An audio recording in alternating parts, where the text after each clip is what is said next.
Bonjour, j'espère que vous avez passé une excellente semaine et voici votre web émission favorite, un grand moment de cinéma. Ou pas. Deux films au programme de cette émission, Life of Crime et Eden. C'est un peu maigre hein, cette semaine, Nicolas. Mais oui, mais écoute, je n'avais pas grand faim. C'est vrai? Oui. Oui, on aurait pu parler de Hunger Games. Oui, effectivement, la première partie, enfin le début de la fin, la première partie de la la fin. troisième partie. Oui. Mais comme tu n'as pas vu les autres, Je n'ai pas vu les autres et donc voilà. on Donc t'en pas parler de la fin. Autant ne pas commencer par la fin. Donc je commencerai par le début.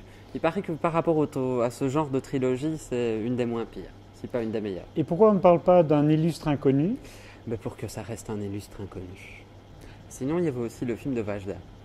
Agnès Vajda? Voilà. Deux branquignols sont sûrs de faire le coup du siècle. Ils enlèvent l'épouse d'un millionnaire, demandent un petit million de rançon. Le souci, le millionnaire vient de demander le divorce et il l'ignorait. Pourquoi faut-il aller voir ce film, Nicolas? Je ne sais pas s'il faut aller le voir, en tout cas ce n'est pas déplaisant à découvrir. C'est un film d'après-midi.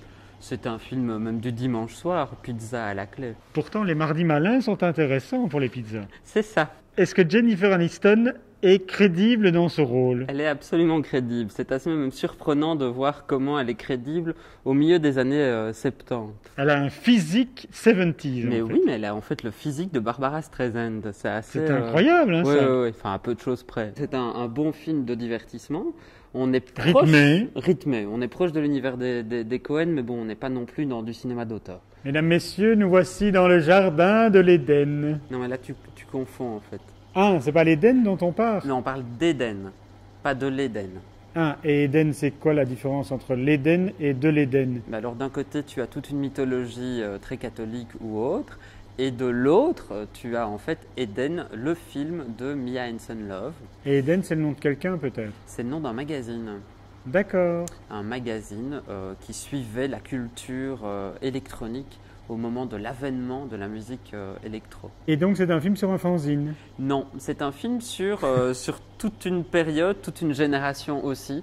C'est un film en fait sur vraiment l'avènement de la house électro en France. C'est un film sur la French Touch. C'est The Sound of Belgium version France? Non, parce que The Sound of Belgium est un documentaire. Ici, on a un film de fiction avec un protagoniste principal, le personnage de Paul, qui est le double cinématographique de Sven Love, le frère de la réalisatrice, qui a été une des figures en fait de la French Touch, une des figures de l'ombre. Avec son groupe Cheers. Avec son groupe Cheers, oui, en effet.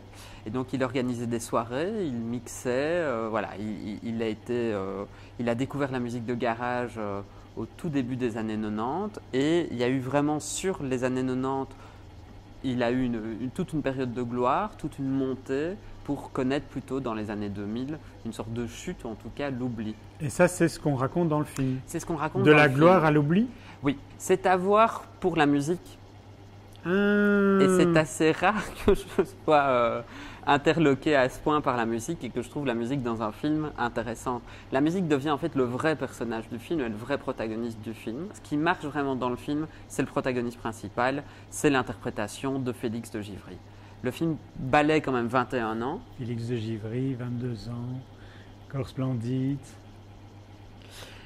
Oui, Celui-ci mais aime la BO.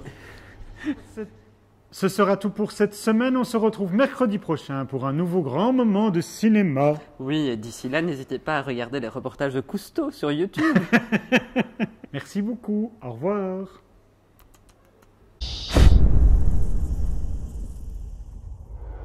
Et on était là incognito, on fait croire qu'on est des brigands, hein. Oui, c'est ça. Ouais. Tu es un malotru. Oui, je suis un malotru. Mais sauf que si tu dis mon nom, on me reconnaît. Ah oui, pardon. C'est- Mais c'est un peu comme les deux cons dans le film, en fait. Mais oui. Toute la première partie du film, on épouse vraiment le ressenti. Je t'ennuie déjà. Hein. On épouse le ressenti du protagoniste principal. Dis pour une fois, je n'ai pas de problème de regard caméra.